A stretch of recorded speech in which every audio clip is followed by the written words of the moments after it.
Professor Norman, my name's Lucy. I just read all your research on the human brain. We need to meet. All of my research? Very flattered, young lady, but I find that hard to believe. And let's begin here. The truth, the reaction, when we are abruptly faced with awareness from an intelligence outside our mind's knowledge base of its own history, the experience, the teacher. 6,734 pages. I can recite them to you all by heart if you wish. Heart, if you wish. Everything is connected. Everything is the basic fundamental foundation of creation, of existence, and its communication. An expression is given, an expression is received, an experience happens, and then there's a choice to be made. The free will that we have as the masculine, the human, male, and the female. And if you don't know that you have that choice to resist or flow the emotion, the feeling in the now moment, are you really free to flow the energy in and out, the feeling, the emotion, or to resist it, to pack it in, to bank it into ourselves, to imprison it, the emotional density? Are you one of Emily's friends? This sounds like one of her silly jokes. Is she there with you? No, I'm on my own. I read your theory on the use of the brain's capacity. It's a little rudimentary, but you're on the right track. What are you talking about? What I'm saying is that your theory is not a theory. I absorbed a large quantity of synthetic CPH4 that will allow me to use 100% of my cerebral capacity. Right now I'm at 28%. And what you wrote is true. Once the brain reaches 20%, it opens up and expands the rest. There are no more obstacles. They fall away like dominoes. I'm colonizing my own brain. Everything is theory. Nothing is fact, other than the basic laws of the universe, to which everything must adhere. Say, it's true. I've been working on this theory for over 20 years, but it's only ever been hypotheses and research ideas. I never thought anyone would. One of the facts is that everything is in constant change and all exists at once. The law of oneness dictates this, and then the separation from masculine and feminine, like the dark, is what then must learn to communicate.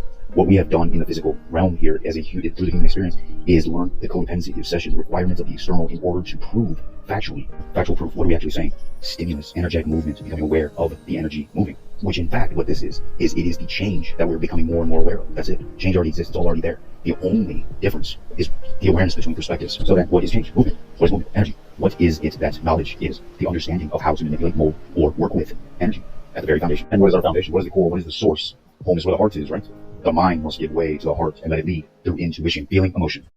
Working on this for 20 years, only been hypothesis, educated guess, and this is exactly what Socrates meant by all I know is that I know nothing, because he understood the mystery is to be solved. Everything else is already known. Ergo, change, and to understand how, why, where, when, what, and who. This is exactly why he was convicted of corrupting the children and made to drink hemlock, and drank the hemlock willingly, and refused to escape even though it would have been easy to do so. The story of Jesus being crucified, betrayed by his family. It is a different time, pattern recognition and discernment. The law of oneness, then the law of gender, then the law of perpetual transmutation. From my perspective, and going through and knowing, these are the only three universal laws that actually, if an individual focuses on, the rest will take care of themselves. Most people are familiar with the law of attraction, but in actuality, the way that works is as long as you are aware and becoming more and more aware and better at understanding how to work with your own energy. Energy itself, it's everything with existence, to flow with it, to understand your free will, to understand your masculine's perspective, to understand how to listen to intuition, to understand how to overcome fear, how to alchemize that into courage, how to make that courage into faith, trust, and love, which in fact, having those three for oneself, from mind to spirit to heart to body, having presence in the present is the gift in which the intuition will show you the divine unity that is within. The feminine is always the one that is doing the creating. It's just whether or not we're aware of it, or if she's trying to get our attention, or if we're listening to her. And I can start to control other people's bodies. Also, I can control magnetic and electric waves.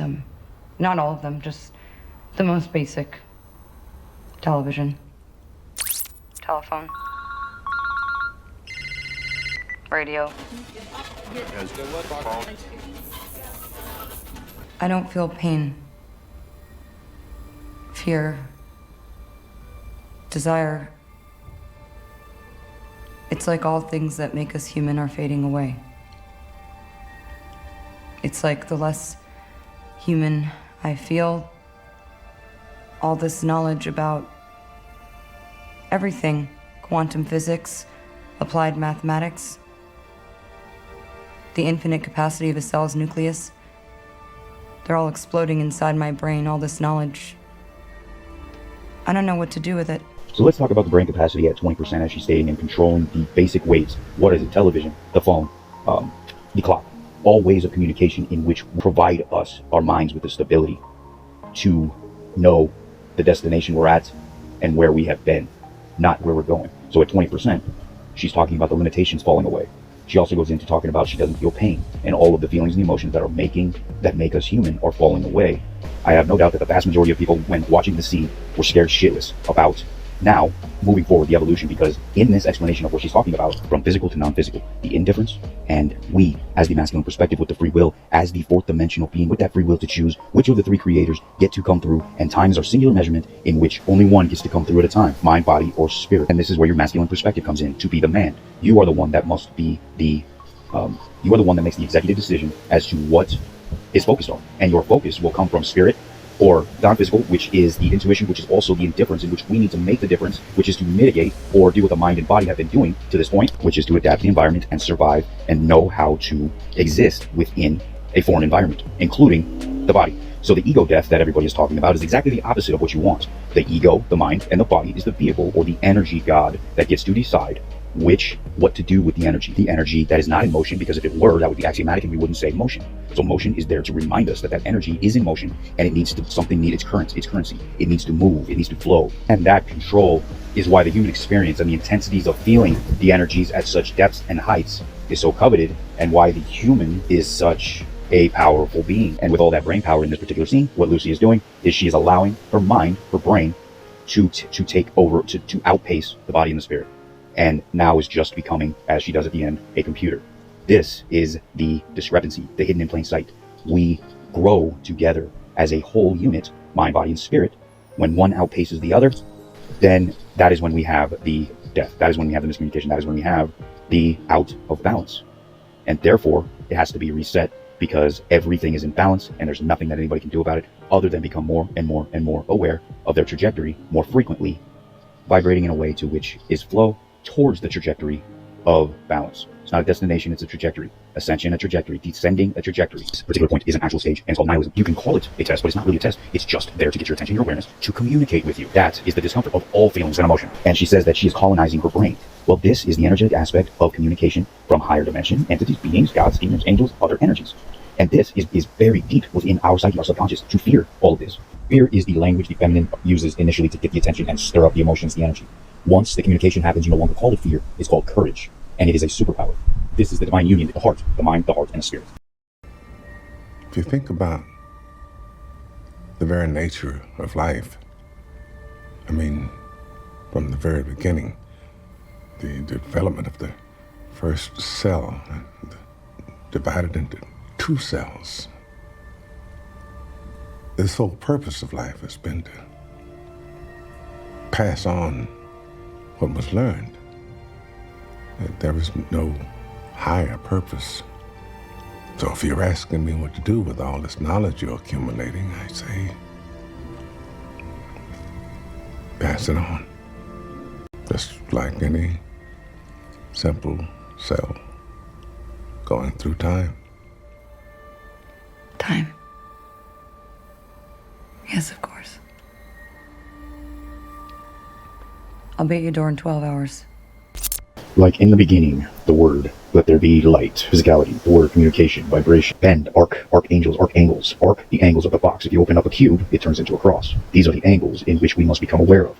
The star tetrahedron, or the Merkaba, the two pyramids intersecting, spinning in different directions that create the sphere. Two hemispheres. True north, paradoxically, is from the mind to the heart. There's nothing to escape other than the closed mind must be opened. And how we do that is we feel. And just as he explained here, the micro is macro, macro is micro, as above is below is above, within is without, without is within. And what he explains from since life began, the first single cell organism was split into two, the law of oneness, splitting into two, the law of gender, masculine and feminine energies, to reflect each other in communication, to become aware of I am. Now that the mind has become aware of the perspective creation, aware of itself, I think therefore I am, which is just the initial stage of becoming aware, becoming conscious. Then comes the next stage of evolution, in which we begin to understand the nature of those thoughts, of the feelings, the energy. We learn how to communicate interdimensionally, all of that stuff. Understanding what frequency is, the basic understandings, and therefore we can consciously co-create. Rise in the unity that begins from the inside and understanding how energy works, which energy is a communication of perpetual transmutation. The third law, everything else will follow as long as the focus is on communication with self, facing all of the accountability, the emotions, the feelings, your literal purpose. There is no higher purpose than the sharing of the knowledge, the passing it on, passing it along. And we are in that transition to be able to do so.